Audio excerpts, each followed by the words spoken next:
여러분, 굿모닝입니다. 좋은 하루고요. 여러분들 오늘도 뜻깊고 즐거운 하루가 되었으면 좋겠어요. 현재 요즘 삼성전자에 대해서 시스템 반도체 관련된 이야기들이 많이 나오잖아요. 시스템 반도체. 앞으로 이 부분이 상당히 중요한 부분이라 보니까 말들이 많아요. 앞으로 우리가 차세대 먹거리로서 이제 시스템 반도체 분야를 점점 키워야겠죠.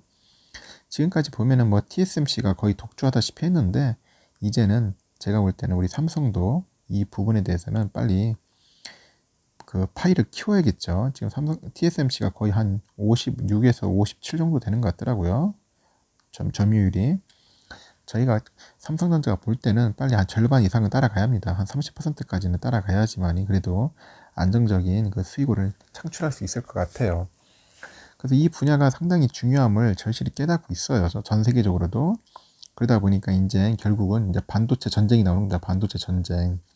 그 중에 특히 이제 미국이 이제 반도체 패권을 다시 한번 잡기 위해서 지금 바이든 대통령이 지금 어떻게 보면 압박을 하고 있지 않습니까? 그런 상황에서 우리 삼성전자가 어떻게 앞으로 헤쳐나가야 할지 상당히 고민스럽고, 어떻게 보면 절대절명의 그런 어떻게 위기라고 할 수도 있겠지만은, 하여튼 삼성은 그런 부분들을 잘 극복하고 해결해 나갔는데, 지금 아직은 이제 총수가 없다 보니까 상당히 지금 난감한 위치에 있는 것 같더라고요. 그래서 그런 부분들을 어떻게 해야 할지 참 고민스러울 겁니다. 그러다 보니까 이제 정부도 그렇고 이제 우리 국회에서 이제 삼성에 좀 힘을 실어주자, 이제 그런 이야기들이 들리는가 봐요. 그래가지고 시스템 반도체 키우자, 그런 말들이 조금씩 나오고 있습니다.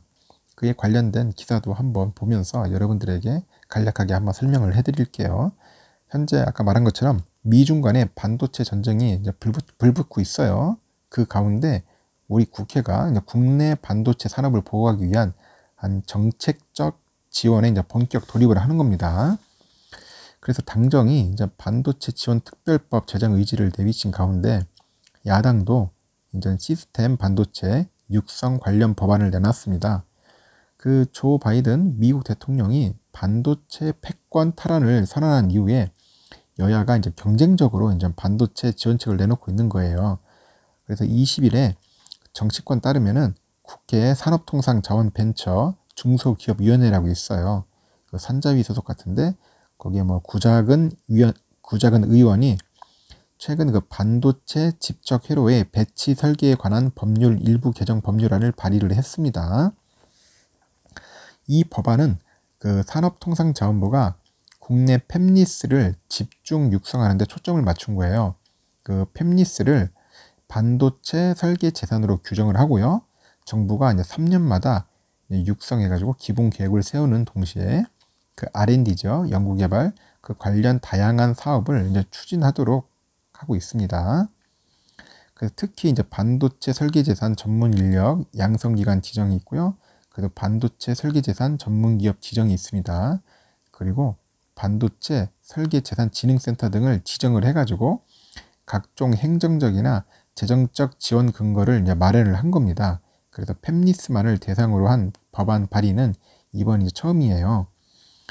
시스템 반도체 그 설계를 맡고 있는 그 삼성전자 그 DS 부분, 그 시스템 LS 사이퍼가 전문 인력 양성 기관 등으로 이제 지정될 경우에 정부의 지원을 받을 가능성이 이제 높다고 합니다.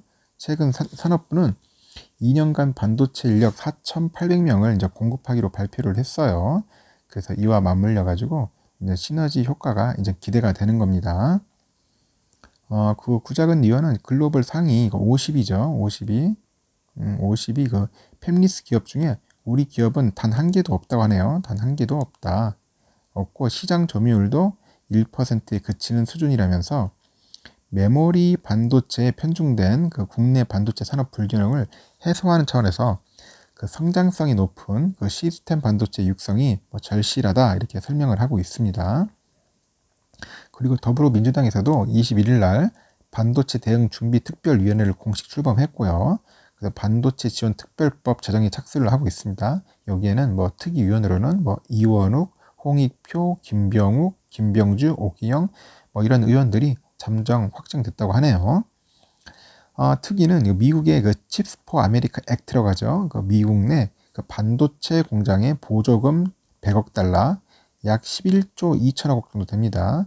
그리고 반도체 시설 유치 시의 세액 공제는 최대 40%, 이제 이 정도로 이제 지원할 수 있는 이런 같은 특별법을 검토하고 있는 것으로 전해진 거예요. 미국의 칩스 포 아메리카.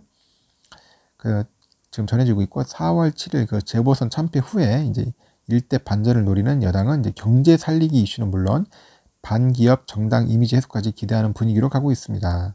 그래서 이제 민주당에서 이제 열심히 하는 것 같아요. 뭐 특위가 현장 최고위원회 방식으로 해서 반도체 업계의 다양한 목소리를 들을 것이다. 그래서 우리 경제를 위한 여러 방안을 모색하겠다. 이렇게 밝히고 있습니다. 일단은 상황이 그렇습니다. 일단은 우리 정치인분들이 이제 삼성을 떠나서 이제 시스템 반도체를 이제 키워주려고 이제 하는 그런 움직임이 있다는 것에 대해서는 아주 긍정적으로 좋게 보고 있습니다.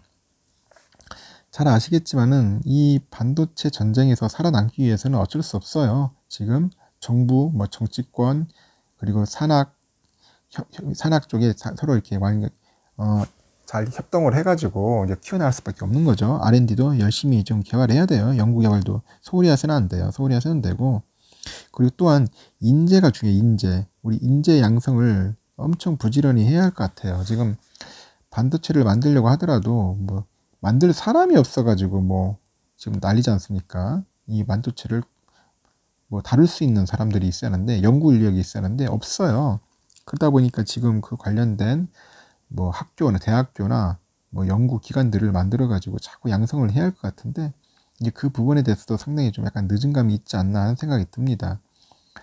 지금 보니까 뭐 우리가 초미세, 이제 뭐냐 말 그대로 이제 5나노 이하의 굉장히 좀 어떻게 보면 미세한 그런 반도체 만드는 것도 중요하겠지만은 뭐 10나노 이상급의 그런 반도체도 상당히 좀 필요하거든요. 그러다 보니까 지금 자동차 반도체 지금 없어도 난리잖아요. 지금 뭐 DDI 칩 같은 거 없어도 난리고, 그리고 MCU가 없었어도 난리고, 그러다 보니까 지금 시스템 반도체 관련해 가지고 지금 온 나라가 지금 시끌시끌한 겁니다. 온 세계가 시끌시끌해요. 지금 미국뿐이겠습니까?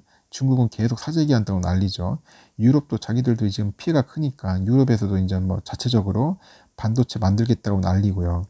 또 거기에 또 인텔까지 또 이제 막 자기 파운드리 해보겠다고 저렇게 이제 설쳐대는데, 삼성 입장에서도 지금 어떻게 보면 굉장히 좀 위기 아닌 위기가 지금 오고 있는 것 같아요. 제가 볼 때는 상당히 좀 시급합니다. 오죽했으면 삼성도 지금 반도체가 없어가지고 지금 가전이나 뭐 스마트폰이나 이런 쪽에도 상당히 지금 난리라고 하지 않습니까?